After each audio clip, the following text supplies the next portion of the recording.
And thank you everyone for holding this space, for organizing this, for me, beautiful event. Thank you so much. And welcome everyone that is here. Thank you for showing interest in this weird topic and weird title. I know it's not the most how to say visited or required topic for developers especially, but we are where we are, right? This is the world today. Before we start, I just wanted to shortly check, and okay, we can use the chat then, because I can't see everyone here because of the presentation and everything else. But if we so I wanted to just check who's here, and if you can shortly write in the chat, where do you come from? I know we have people from Sweden, of course, and I know we have people from Macedonia, and I know we have people from Hungary. So it's just, I want to see all the places that we have people from. Sweden. Oh, Todorka, Macedonia. Glad to see you. Thank you. Maya, Sweden. Okay. A lot of people joining from Sweden and from Macedonia, of course, today. Thank you, Anna, for being here. Oscar, Annelies, everyone, thank you for being here. And while we are here, maybe we can also share, what do you work with? Hi, Elena. So what do you work with can be your title, can be the field of interest, can be maybe even your hobby, but what do you test engineer? All right, so we have Milena. Welcome. Glad to see you here. Okay, we have PhD research in neuroscience, analysts, software engineers, sales. Beautiful, Daria. Postdoc researchers, monitoring. All right. Can you extend this, Mariana? I don't know what monitoring means. Content manager, entrepreneur. Wow, beautiful. It's I'm so happy that we actually have people from projects of NGOs. All right. Okay. Great. I can see a lot of different fields and a lot of different interests, and funny enough, some of them we share, whether in my previous experience or now. Okay, and I wanted to see a raise of hands here, but maybe an emoji of a hand or something, because I can't see all the screens and I don't see your faces, to some of you that are with cameras off. So if you can share, have you heard? Treasurer, app developer, awesome. Can you share shortly, maybe even just a yes or no, have you heard of mindfulness, and in any form, in any appearance, anything that because mindfulness understands different practices and philosophies and all of that. So if you have heard any of that. Okay, we've heard no.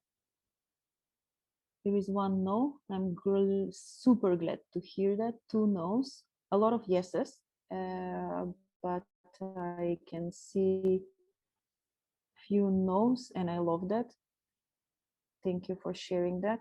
Like a word yes, like a practice no. Mindful meditation, yes, not really.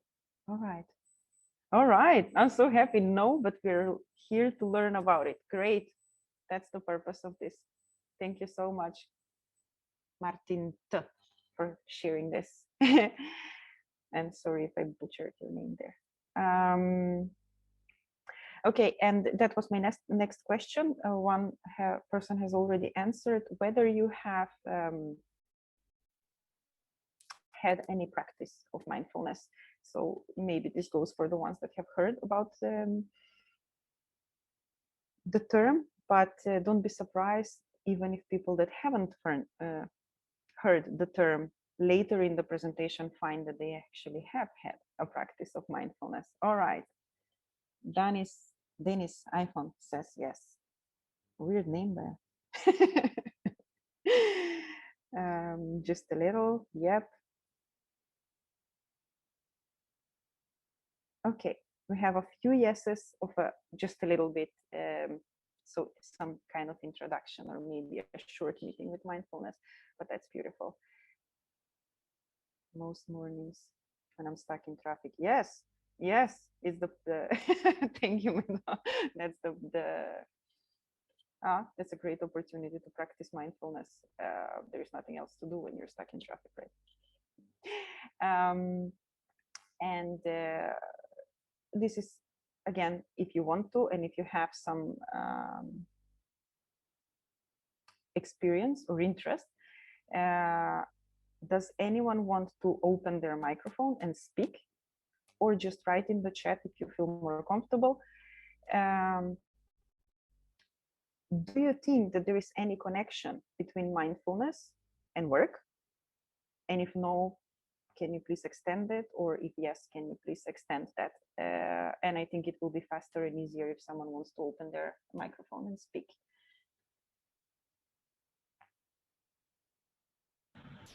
Hello. Hello. Let me break the ice. Thank you. So yeah, I think that there is for me at least, there is a huge connection from everything that you do basically in your life, including work.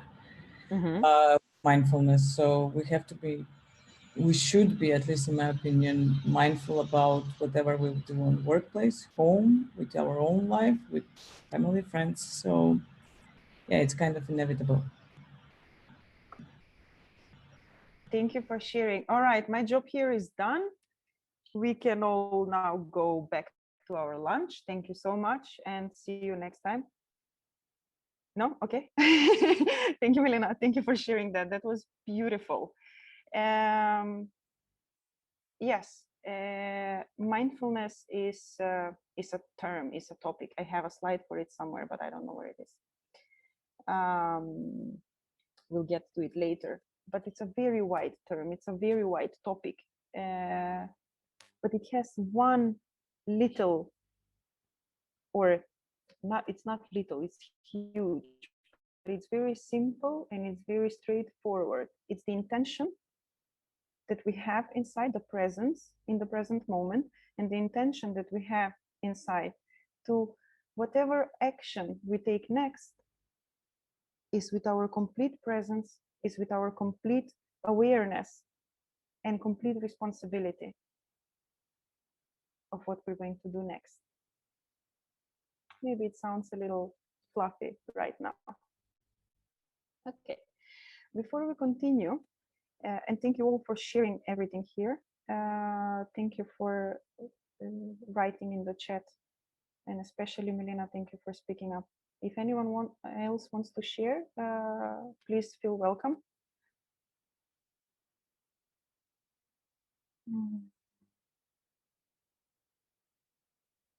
Otherwise, I will invite you now for a very, very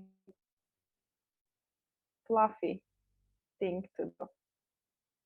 But if you feel comfortable, you can just gently close your eyes. Or if not, you can just gaze without any specific place to look at, but just gaze softly, maybe in front of you and down.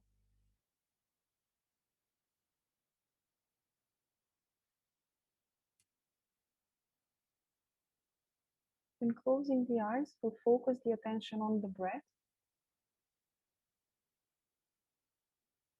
And as we breathe in, we'll feel the air coming through the nose, going through the throat, and feeling our chest. We can feel the chest expanding. We can feel ourselves even rising a little bit.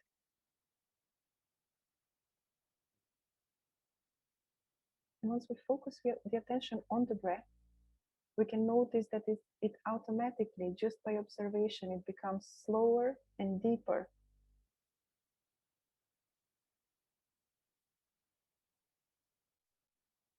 And as we exhale, we can even feel that falling down, that letting go, the release, the relaxation of the body.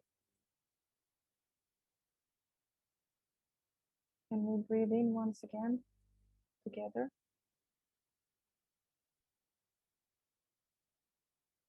And we'll take a small break at the top so we can feel the chest, the heart area, that aliveness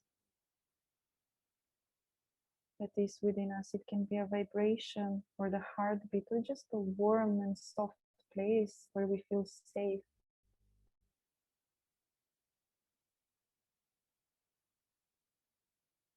And we'll breathe in, maybe even put a smile on our face as we breathe in this softness, in this feeling of aliveness inside. And as we exhale, maybe even have the intention to radiate this softness, this aliveness, this connection to everyone here and everyone in the world.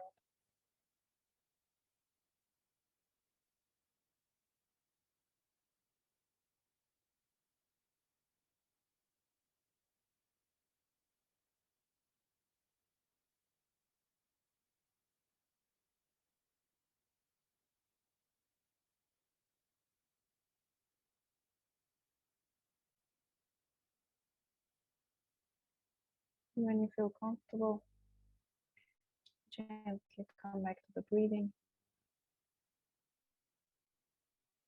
Gently come back to the room around you. And just note how you feel before you open your eyes and see the screen in front of you and probably this presentation staring at you. Just note how you feel and then slowly come back to the present moment and to this sharing that we do together.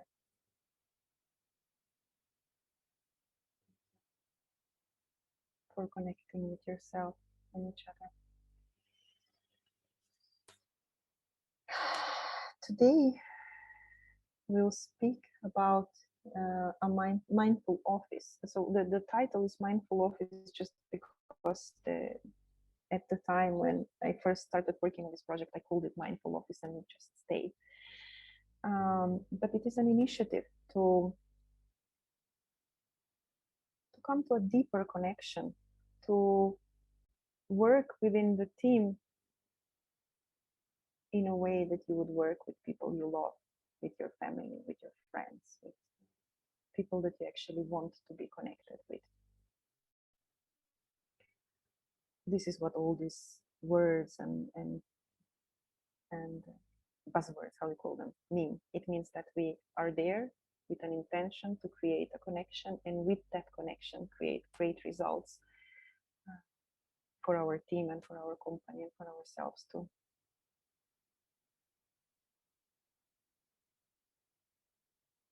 And in this mindful office, we'll talk about a few things. You can see them here on the screen. We'll talk again, what is mindfulness? We just got a little hunch, but maybe we can go a little bit deeper. And we can go, I don't know if it's possible to go deeper than what Milena did to how to connect work and mindfulness together, but I'll try. And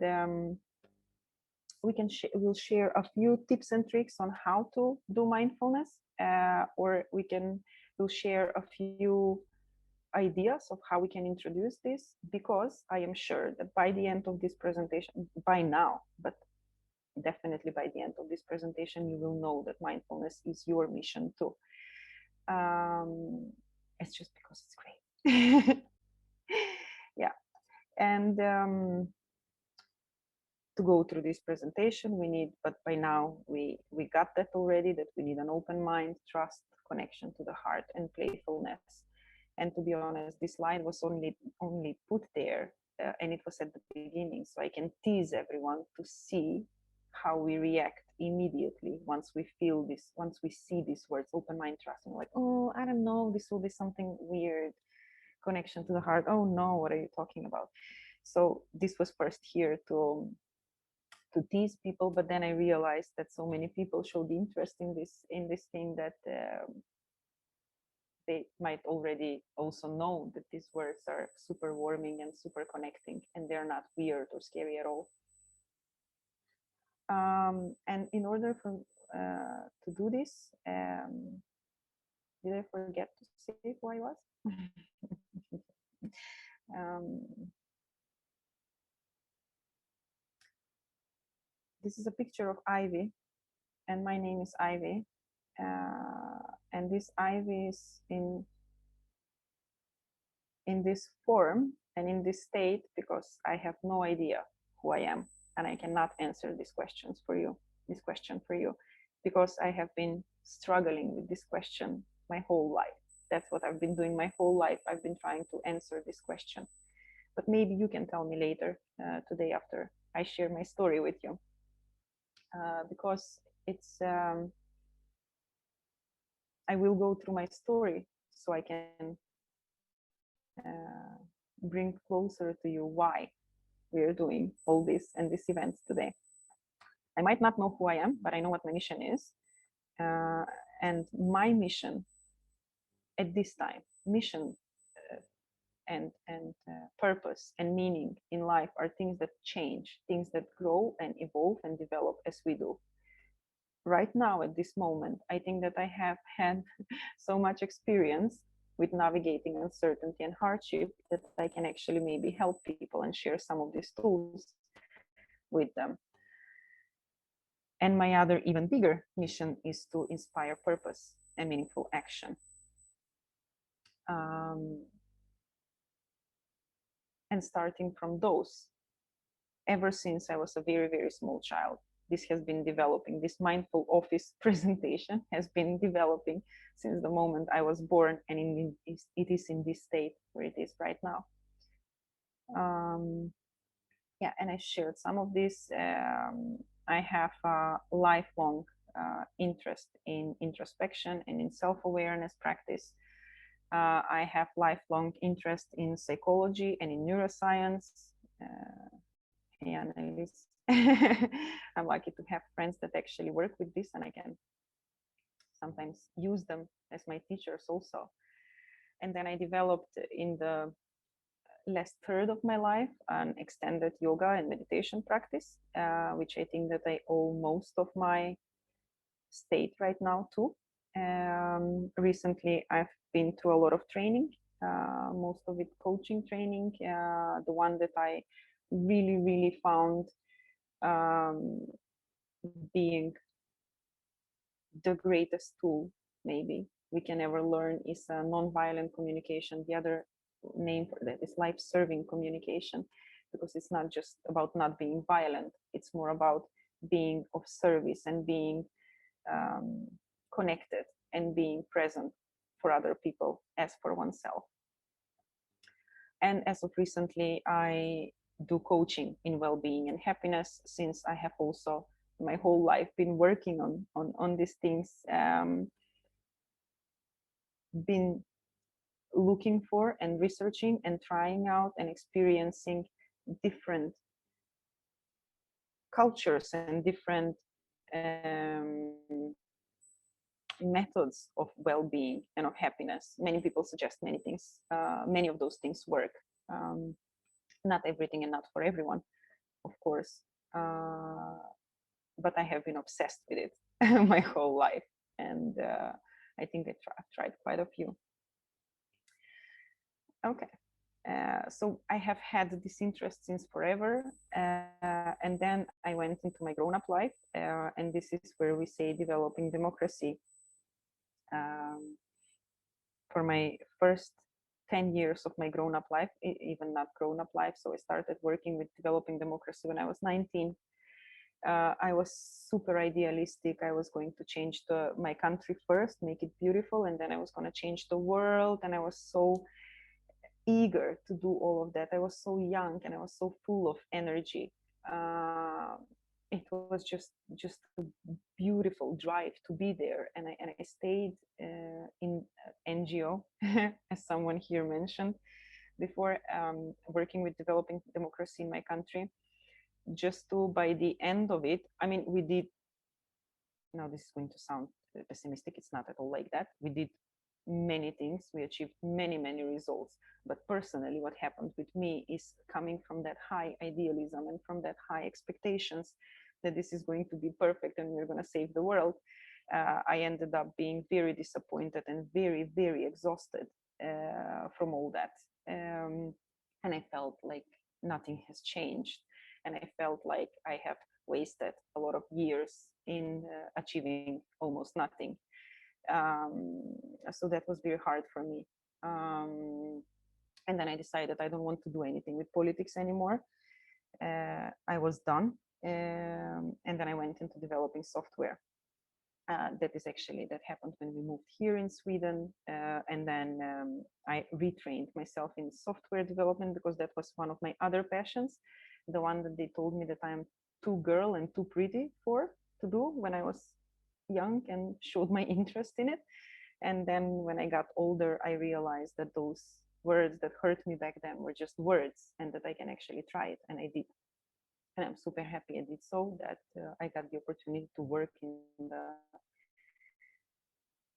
software industry, and to unfortunately then confirm some of my earlier findings, however. And then from there, after I confirmed my findings in software, I went to hear my inner call and my heart, really, and my passion from inside, and to really focus on developing people, and then know that software and democracy and everything else will follow a long way to learn this lesson. Here now. Yes, and so in that experience that I just explained, in those first 10 years and then in the following 4 years, it was the world before 2020, or how work felt before 2020. And here again, I want to just put a disclaimer. This is not how I see the world before 2020 and after. This is just the things that I wanted to tend to, the things that I wanted to change, help with, relax, release, let go, right? And so besides the huge innovation, besides the huge growth, besides all of that learning that we received, especially in technology in the latest few years, we still found, and this I've seen in politics, and this I've seen in people trying to work with politics, and this I've seen in sales and in software development, and almost everywhere while I was learning, while I was working as a software developer, while I was working as a consultant. Every time that I would go to a new team, I would see the same patterns. There is always one or two people that are constantly in burnout and they're constantly stressed.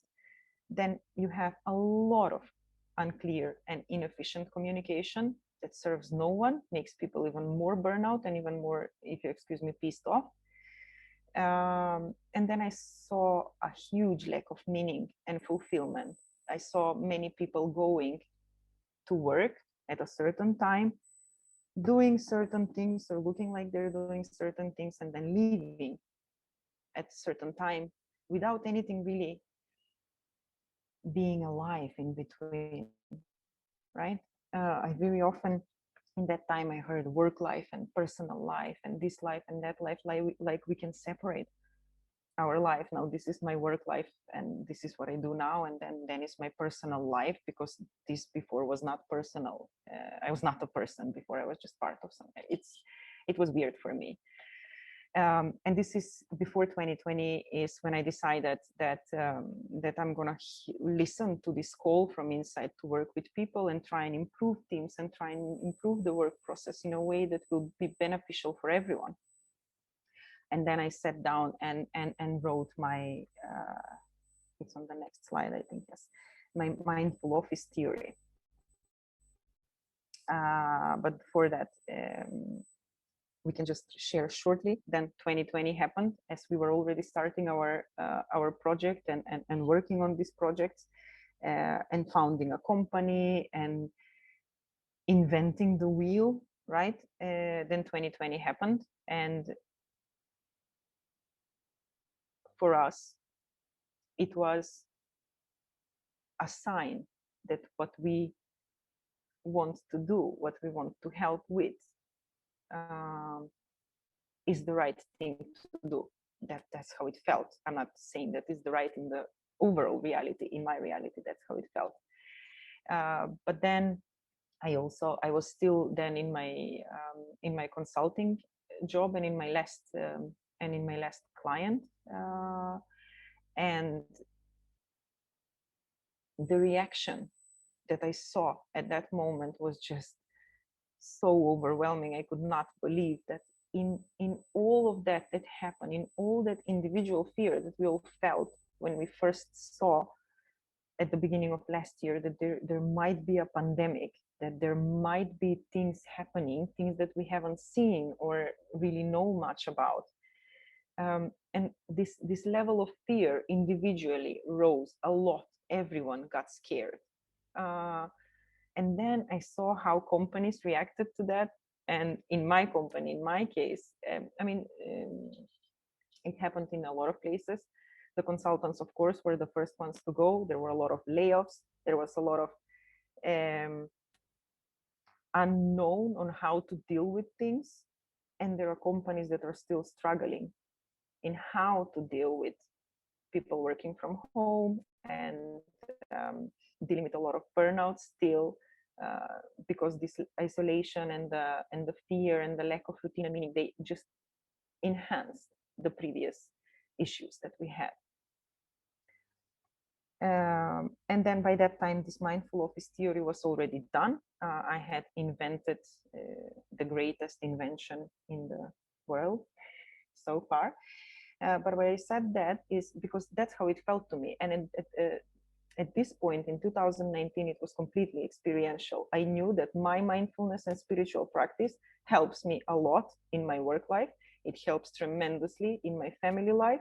And it just seems to make everything else better.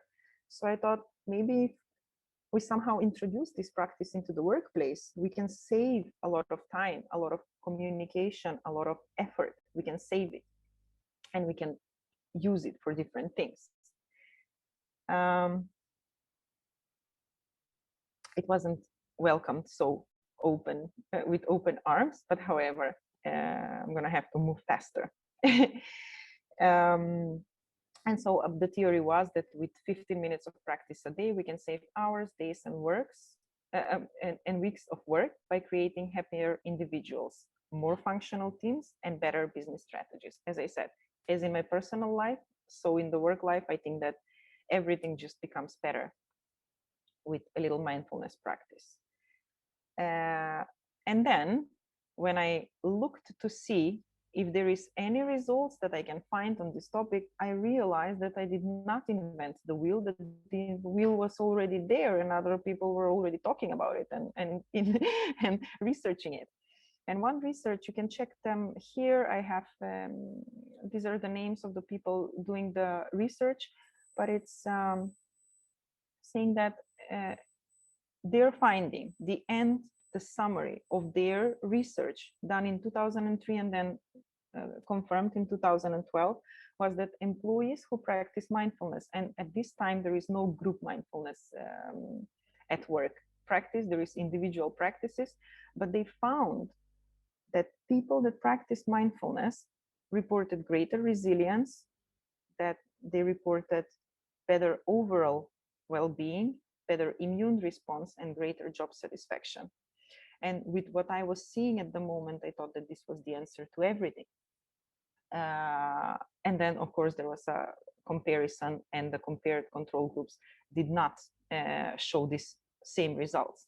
And then I'm just thinking this resilience, well-being, immune response, and job satisfaction, of course, work-wise. But then in the time of pandemic, these first three things are the ones that actually keep us sailing instead of sinking into the fear, into the isolation.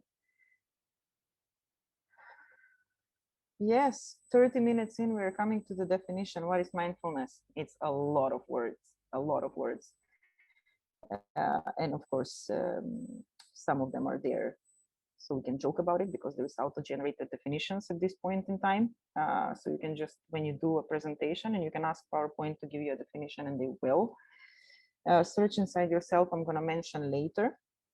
But as I said before, mindfulness is just being in the present moment and have conscious action instead of reaction, instead of just responding to what is. We have a conscious action of our full presence and full awareness.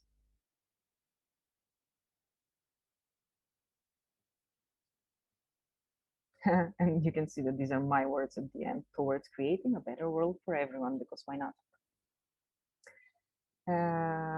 This will require some clicking, self-awareness. Yeah,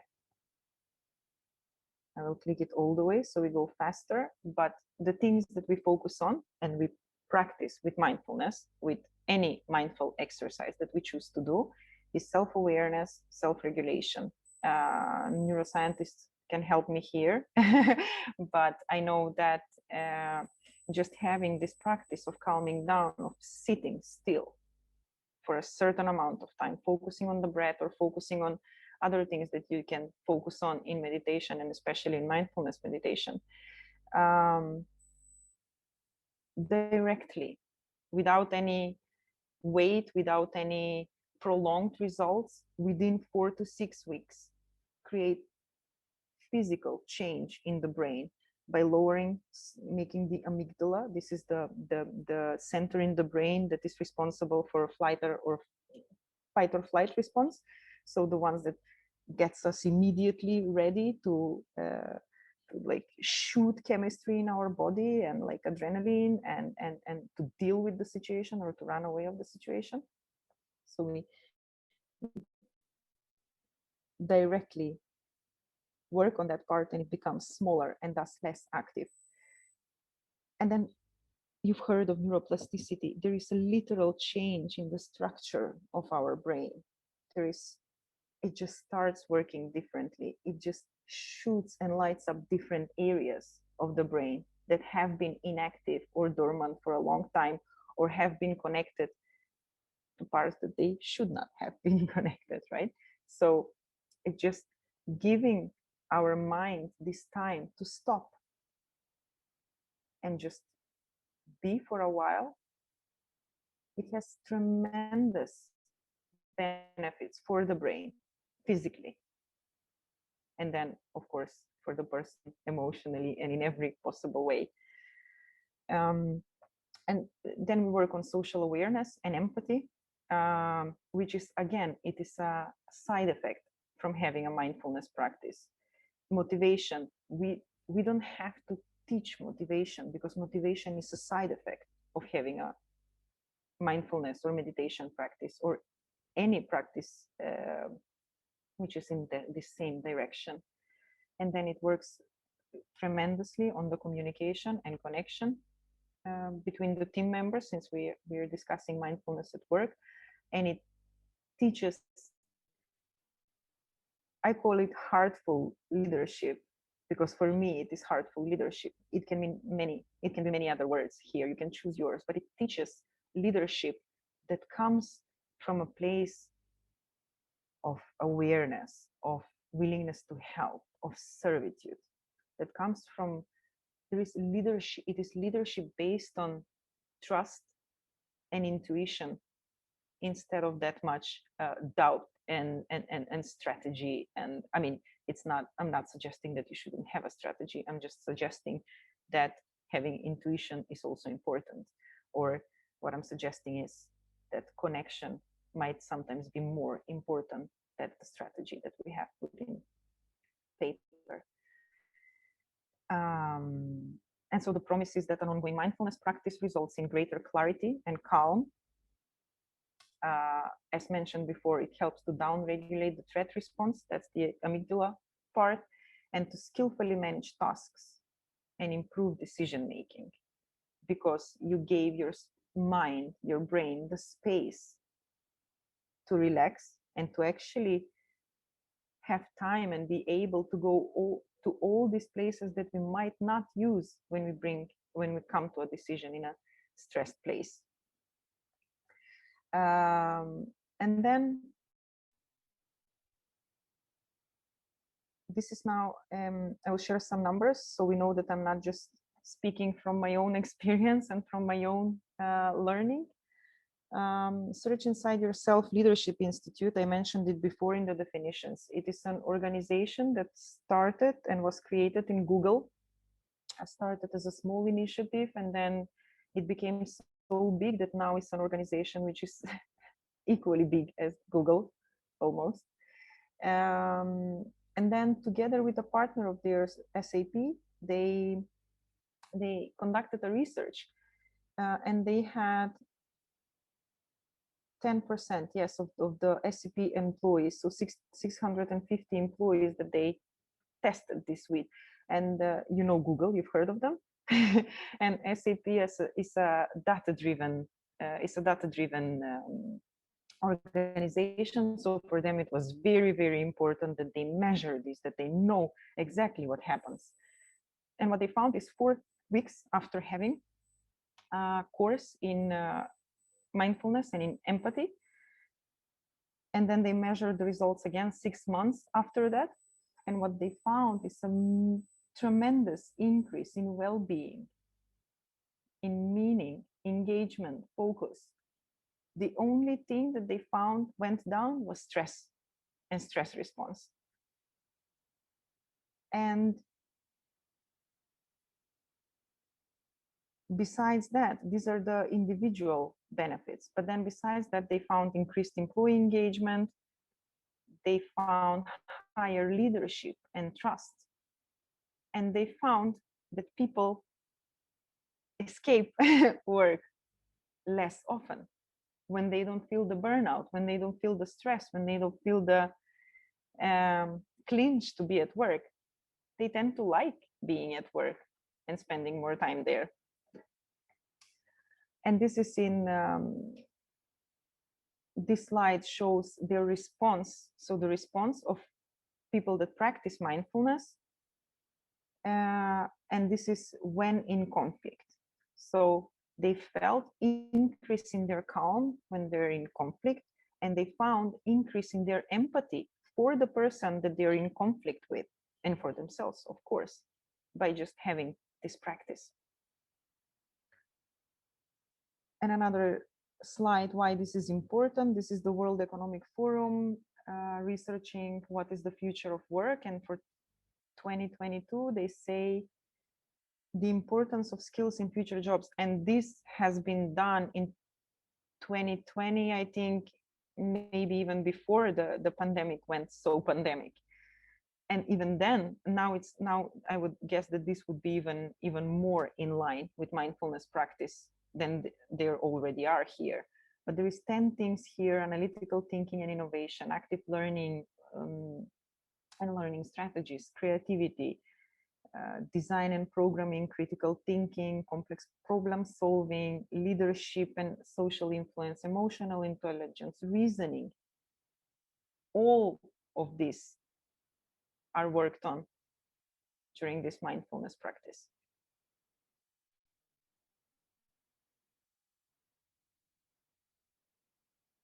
So what the World Economic Forum is actually saying is that next year, it will only mindfulness practitioners that will be on the market, right? Follow me back. Yeah. All right. And as mentioned many times before, I'll go through this fast because I want to be aware of the time. So for the individual, we can count on reducing stress and eliminating burnout.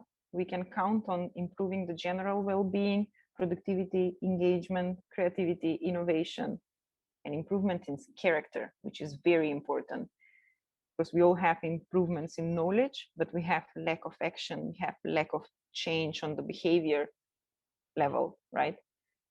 And this gives us the opportunity and the time, because when you sit for 40 minutes with yourself every morning and you listen to yourself for 40 minutes, you're like, wow, I gotta change. And then this change follows. Um, yes. And then, of course, there is a lot of wins for the team, as improved collaboration, improved motivation, psychological safety benefits, more effective communication, and inspired action.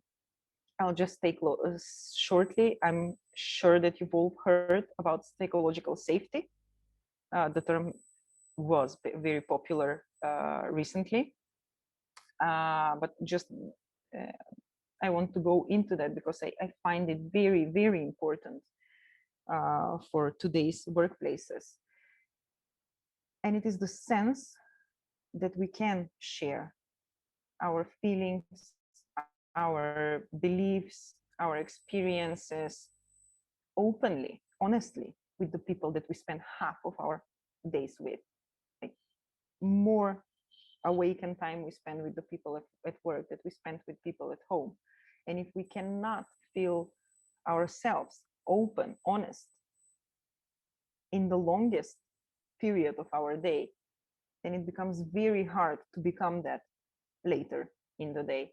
And so we bring that lack of safety that we felt in the work, we bring it home, and then we expand it there. So psychological safety is very important in the workplace right now. It is a term that many people write about and research about what it means, and it is something that, again, is a side effect from having a mindful practice.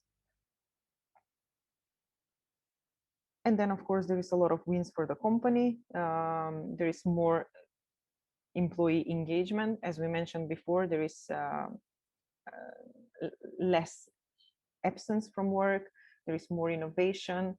There is this competitive edge arises somehow, and in not the unhealthy competitive edge, but in a very healthy, supporting, and collaborative competitive edge. We can compete and still work together, and we'll both get better like that. And then we have alignment with organizational values. You know those words when you go into a company and you read those words on the wall? Those are company values, and people working for that company should actually be aligned with those values, or aligned with another company, of course. And then the most important thing, this is why we are all here, there is multiple return of investment. Not why I'm here, but it's fine. And I have to say it because it's true. Yes, finally, how to do mindfulness. How do we do mindfulness? Um, the most important, let's say, point of having mindfulness practice is to actually have an intention, to actually want to become better. And that will allow you to open up, to be more teachable, to be more adaptable and changeable. It's good that we know that we are all this. Because when we know that we are teachable, when we know that we are changeable, we actually want to do that. We want to do it even if we don't believe, but when we don't believe, we lack action. When we know this for sure, then the action follows inevitably. And phoenix-like, yes, I love that, it's phoenix-like. It doesn't have to be already good to become better. You can just rise again and be reborn and rise from the ashes and start over and do whatever you want. It's your life. But the devotion to self-betterment and trust that self-betterment is possible is the key to achieving it. And then a couple of times a day, at the beginning of my practice, I had 3 alarms during the day to remind me that I need a 30 seconds break to just wind down, breathe, connect to my heart, as we did at the beginning. Just that A few breaths, connection to the heart, knowing that I am inside there, not the circumstances around me. It's not my responsibility or doing the pandemics. It's not my responsibility or doing the fear of the many companies. What is my responsibility and my doing is to be inside me, to know and to act from there instead of reacting to everything that is happening around me. And so with this 30 seconds break, to breathe and to acknowledge that breath is happening, that life is happening, all the other things become kind of lighter, right? We don't take ourselves that seriously anymore. I cannot recommend it enough. I cannot stress it enough. Introduce a daily practice. My daily practice starts 5-ish o'clock in the morning, sometimes 6, very often even before 5. And it contains a cold shower as the first victory of the day. It might seem like self-punishment, but it's really self-love. Because once you go through that victory, you go through many others. Also, it improves the immune system. So what's not to like except the cold water? It starts with a cold shower. It continues with a meditation and then a yoga practice. And I know for sure that this works and it's beautiful for the body, for the mind, for the relationships in your life. And that can be your love relationship, your family relationship, that can be your work relationships, and that can be your partners and everyone else. But what this, so that's my daily ritual, my daily practice. Yours can be something else. Yours can be praying to a saint, or it can be praising of yourself. It can be looking at the mirror and speaking affirmations. It can be going through your diary and seeing what dreams you've missed on and do something about them. But it has to be a practice, a daily practice that is devoted to self-betterment in any way, anything that works for you. It can be reading, it can be praying, it can be dancing. But one practice that we'll do daily and that we'll know that this is for improving ourselves.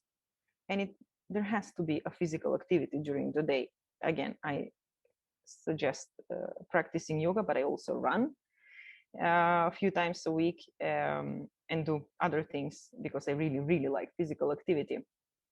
You can go to the gym, you can run, you can dance again, you can choose your own tool and weapon that works for you. Just have something that you do for yourself every day. I cannot stress how important this is. And then, of course, you can get help and guidance if needed. A lot of things are available right now. There is a lot of free things that you can just use on the internet, and then you can also find a teacher that you like and then stick with them. Whether it's paid or free, it doesn't matter. Whether it's thousands of followers or one, it doesn't matter. What matters is that the practice works for you. And then also share and discuss your learning. You will find out how people feel about you and what you are doing. And then you still have to share and discuss this because it's important that people learn it, especially the ones that don't trust you.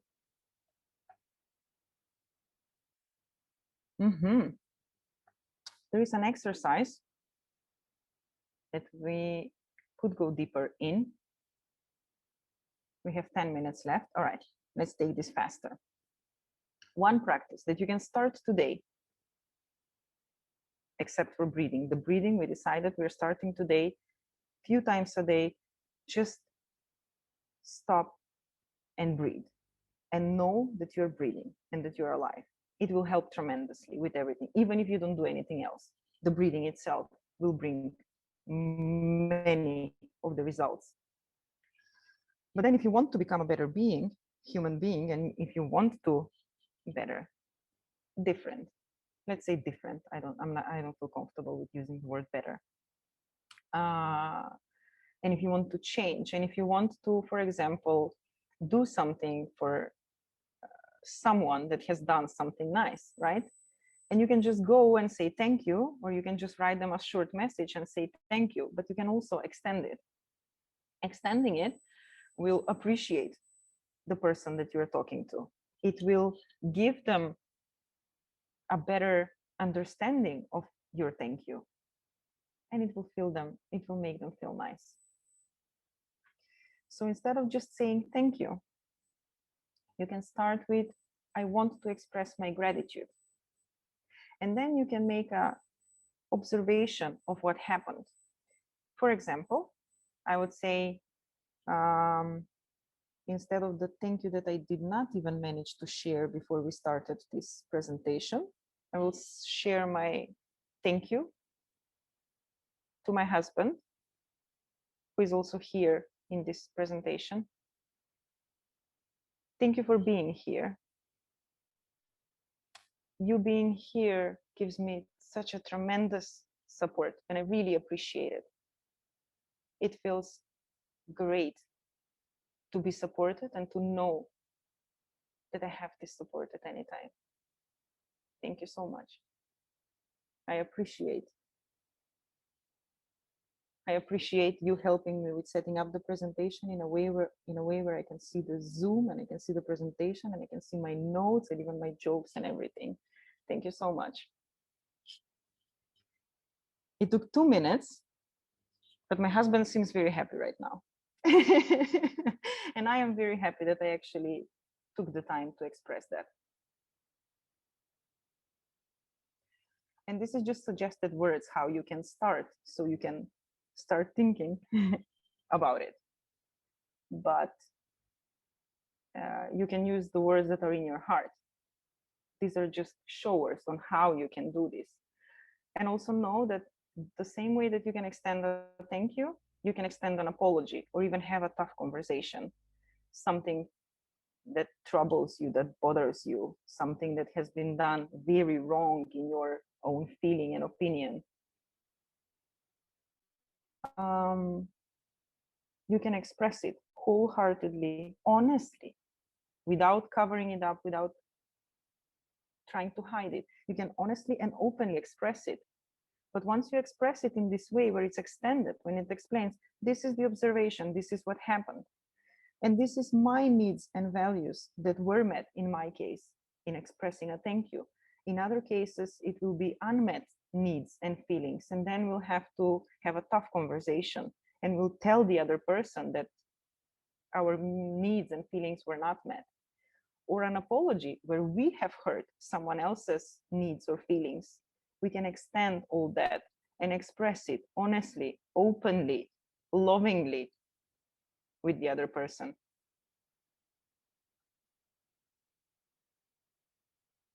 And just like that, we become better human beings. Oh. Thank you, Milena, for sharing it. There is a share in the chat. Milena says, thank you for sharing with me this secret some time ago. It is why this became a core part of me. I have seen a huge improvement in my life and work health. Excellent presentation. Thank you so much, Milena. Thank you for saying that.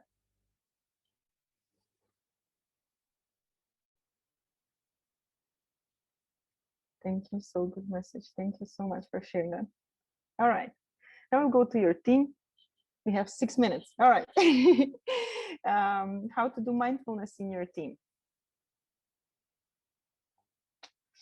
To do mindfulness in your team, you need to first understand that the rest of the team are also human beings with their own needs and values. We are human beings with needs and values, and so are our colleagues. And if we start there, if we just start by understanding this, we can see that behind any action, behind any communication, behind any correspondence, there is a need, there is a feeling. And if we try to connect to that need or to that feeling, instead of the behavior and the way that was expressed, we might find that we are much more similar than different. And we do that by practicing empathic listening. Empathic listening, empathetic. I was hurrying to make this presentation. So,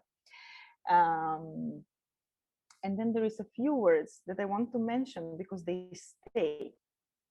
To get to know each other, we need to listen deeper than the expression, than what the words say, or sometimes even what the voice says, because there is a need, there is a feeling behind that.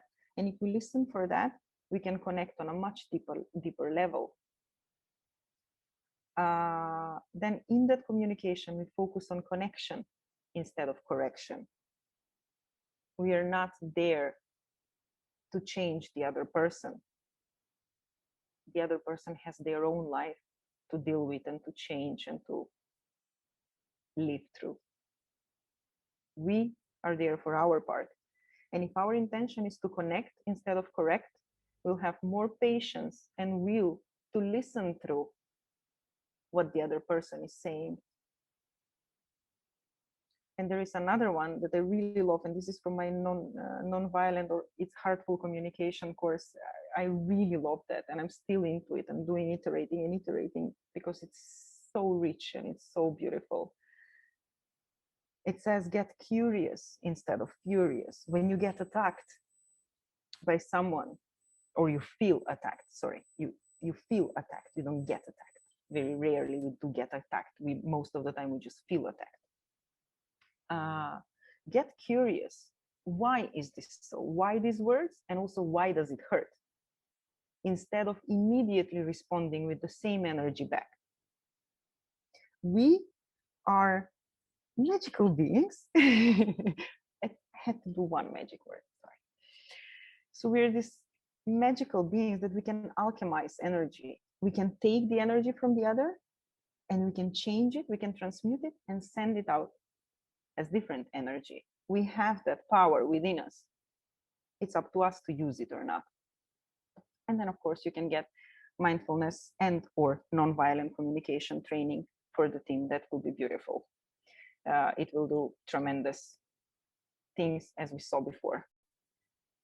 And I understand that it is much easier. When I shared this on Twitter, someone said, I was just reading through all this event and I was sitting there and visualizing hitting my colleagues with a bat, and it really helped.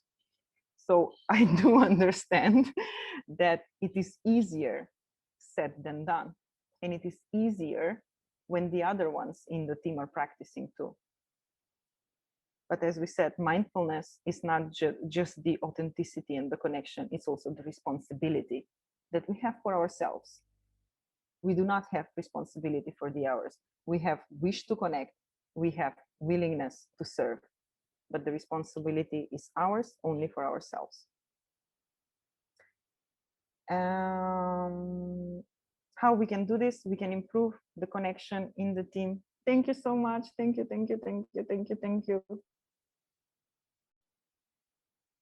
Thank you, Faiza, for sharing, and thank you for being here.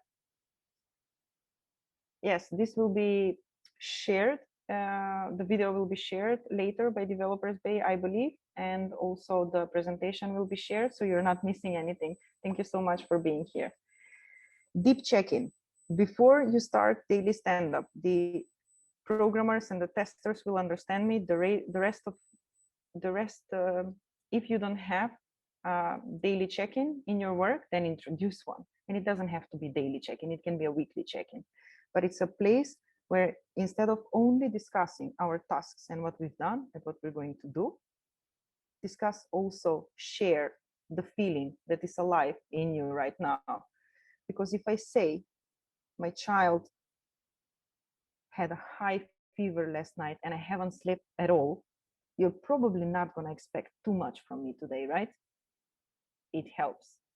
So at the beginning of every check-in or every stand-up or any meeting, even important that we have during the day, just share honestly and listen deeply.